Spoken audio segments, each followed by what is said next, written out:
સ્ત્રી એક શક્તિ છે, સહનશીલતાની મૂરત છે. સ્ત્રીમાં દરેક વિશેષ ગુણ છે.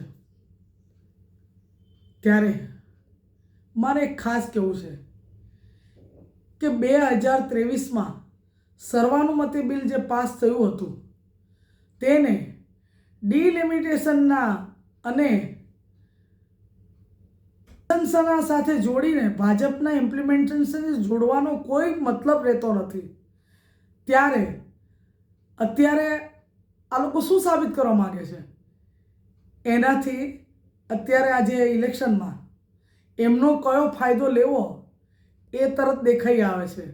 ત્યારે અત્યારે જે સર્વાનુમતે 2023માં મંજૂર થયેલું બિલ, એને અત્યારે બિલ મંજૂર થયું છે એવું વિચારી કેવડાવીને ભાજપ એનો લાભ ખાટવા જઈ રહ્યું એવું લાગી રહ્યું છે.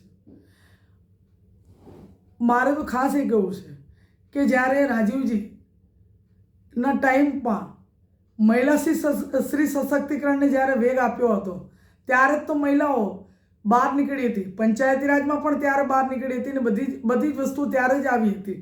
ત્યારે આજે મારે ખાસ કહેવું કે બહેનોનું સ્થાન ત્યારથી ઇલેક્શન લડતી જ આવી છે. એવી ઘણી મહિલાઓ છે કે જેને સ્ત્રીનો તરીકે દરજ્જો પ્રથમવાર કોંગ્રેસમાંથી મળ્યો હોય. અમારા આયન લેડી શ્રીમતી ઇન્દિરા ગાંધીજી દેશના પ્રથમ વડાપ્રધાન ત્યારે જ બન્યા હતા, એ કોંગ્રેસમાંથી જ બન્યા હતા. સરોજિની નાયડુ પણ એમાં પ્રમુખ રહી ચૂક્યા છે.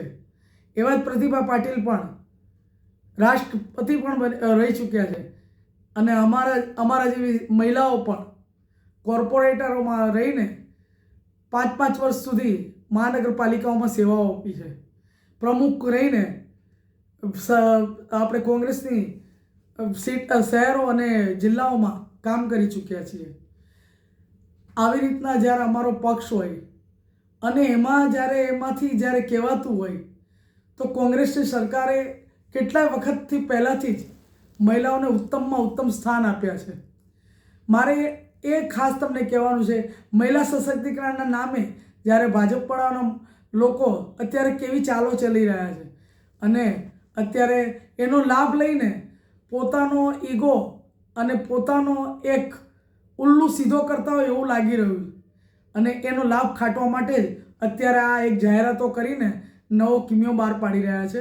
જ્યારે હું પોતે અત્યારે વોર્ડ નંબર 3માંથી મારી સાથે બીજા ઉમેદવાર પણ છે એવી ઘણી બધી મહિલાઓ અત્યારે આ લોકહિતમાં અને આ જ્યારે એક સારો એવો તહેવાર કહેવાય, લોકોનો તહેવાર કહેવાય, મતાધિકાર આપવાનો તહેવાર કહેવાય, એવા ટાઈમે ઘણી મહિલાઓ એનો લાભ લેશે અને ઘણી મહિલાઓ એમાંથી જાગૃત થશે અને હજુ પણ ઘણા એવા સ્થાન ઉપર કોંગ્રેસમાં પહેલેથી આગળ વધતી આવી છે અને વધશે.